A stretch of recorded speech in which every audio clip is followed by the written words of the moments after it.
Dinner. Delicious news delivered. Since people mocked these experts, what happens is this.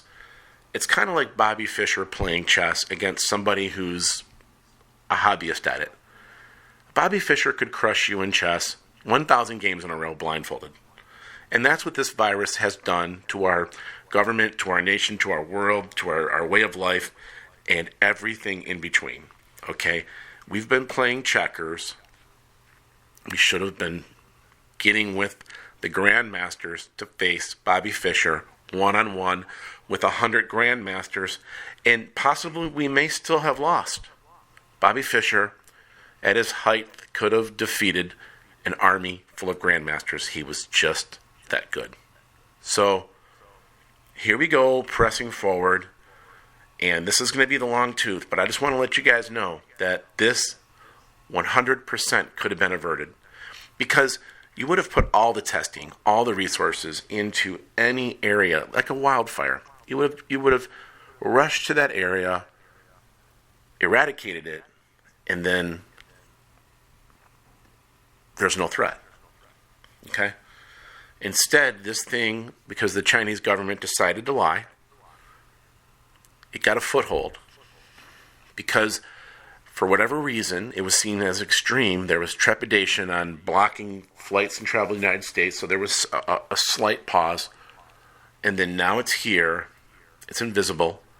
It's silent. And it's amazingly effective at hosting itself on the people for whatever reason. And I think the reason why is, quite frankly, we just don't monitor how often we touch our face, our ears, our mouth, food, cardboard, plastic. I mean, very hard to sit there and look at plastic being a host for 3 days.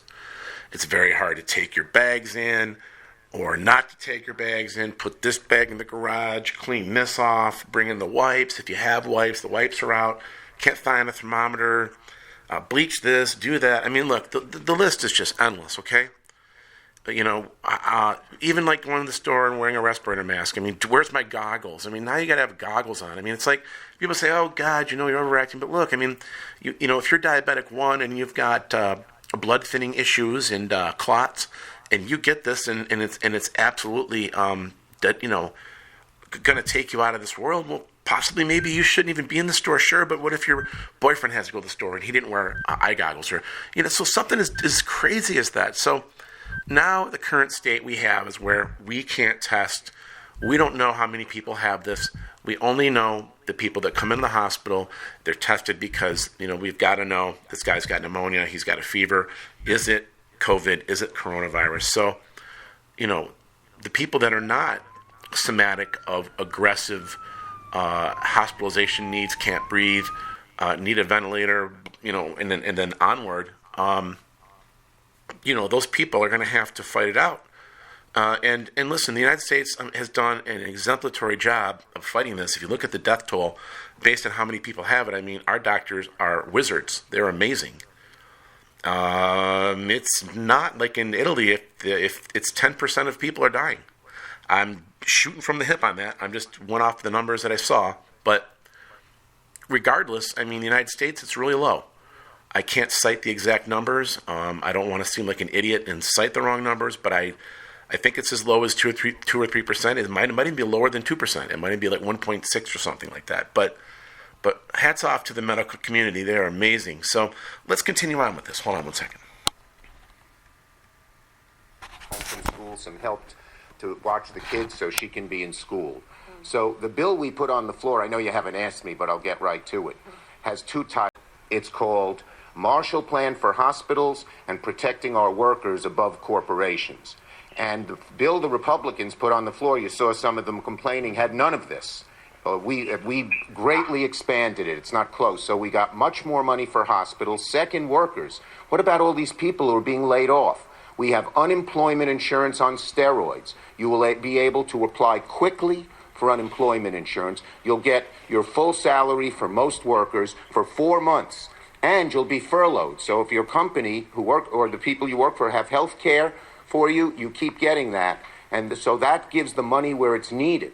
to the people who have lost work, not just throwing it out of an airplane so even millionaires can get it, and to boot, because you're just furloughed, when the God willing, this crisis is over, you will be able to go back to work to the same company. We can reassemble the restaurants and the small businesses and everything else that is now dormant back together, because everyone will stay with their employer. The third thing, they have $400 billion for corporations. There was no oversight for the loans that Trump or the secretary might give.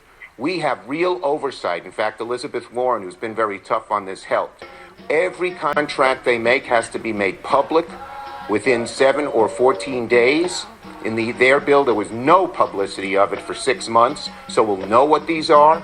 We have an inspector general who, with a subpoena power, who can go after them and get to the bottom of it. So we will be able to keep a real eye if there's any misdeeds in giving out this corporate money. Fourth, money for small businesses. There'll be direct loans to small businesses who have no income now, and they will be able to stay in business, and we will pay their employers at their salary. And fifth, money for states and localities. The Republicans didn't want any. We got $150 billion. So New York State will get not only 5 or 6 billion itself, but the city will get 2 billion. All the counties will get money. The MTA in New York City gets $4 billion, mass transit throughout. So this is a very good bill. We've gotten a lot of things in it, none of which were in the bill the Republicans put on the floor on Sunday. But we came together, we passed it, we improved it. It's not everything everyone wants, but it's a great start, and we'll keep at it.